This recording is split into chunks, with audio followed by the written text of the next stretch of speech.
టీ45 news కి స్వాగతం. Royal Challengers Bengaluru RCB జట్టు తొలిసారి ఐపీఎల్ ట్రోఫీ గెలిచిన ఆనందం అభిమానులకు తీరని దుఃఖాన్ని మిగిల్చింది. బుధవారం బెంగళూరులోని ఎం చిన్నస్వామి స్టేడియం వెలుపల జరిగిన విజయోత్సవ కార్యక్రమంలో తీవ్ర తొక్కిసలాట చోటు చేసుకుంది. ఈ దురదృష్టకర ఘటనలో 11 మంది అభిమానులు మరణించి ఉండవచ్చని అనుమానిస్తుండగా 50 మందికి పైగా తీవ్రంగా గాయపడ్డారు. 18 ఏళ్ల ఐపీఎల్ చరిత్రలో ఆర్సీబీ తొలిసారి టైటిల్ నెక్కడంతో జట్టుకు స్వాగతం పలికేందుకు సంబరాల్లో పాల్గొనేందుకు అభిమానులు వేలాదిగా తరలి రావడమే ఈ విషాదానికి దారితీసింది.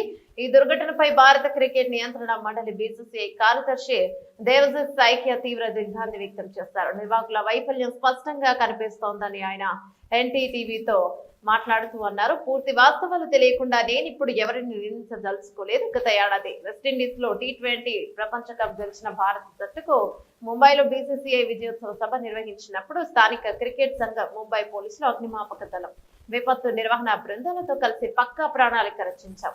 లక్షలాది మంది హాజరై ఎలాంటి అవాంఛనీయ సంఘటన జరగలేదు. అన్ని నిబంధనలు పాటించామని సైకియా తెలిపారు. అలాంటి ప్రణాళికకు సమయం పడుతుంది. హడావుడిగా చేయకూడదు. ఇక్కడ ఖచ్చితంగా కొన్ని లోపాలు జరిగాయని నేను భావిస్తున్నాను. బెంగళూరులో బాధ్యతాయుతమైన అధికారులు దీనిపై ఆత్మ పరిశీలన చేసుకోవాలి. లోపాలకు పాల్పడిన వారిని వదిలిపెట్టకూడదని ఆయన స్పష్టం చేశారు. పీటీఐ వార్తా సంస్థతో మాట్లాడితే ఇది చాలా దురదృష్టకరం. పాపులారిటీలో చీకటి కోణంకిదే. క్రికెటర్ల పట్ల అభిమానులకు పిచ్చి ప్రేమ ఉంటుంది. నిర్వాహకులు మరింత మెరుగ్గా ప్రణాళిక రూపొందించాల్సింది. మృతుల కుటుంబాలకు నా ప్రకటన సంతాపం. గాయపడిన వారు త్వరగా కోలుకోవాలని ఆశిస్తున్నారని సైకియా అన్నారు.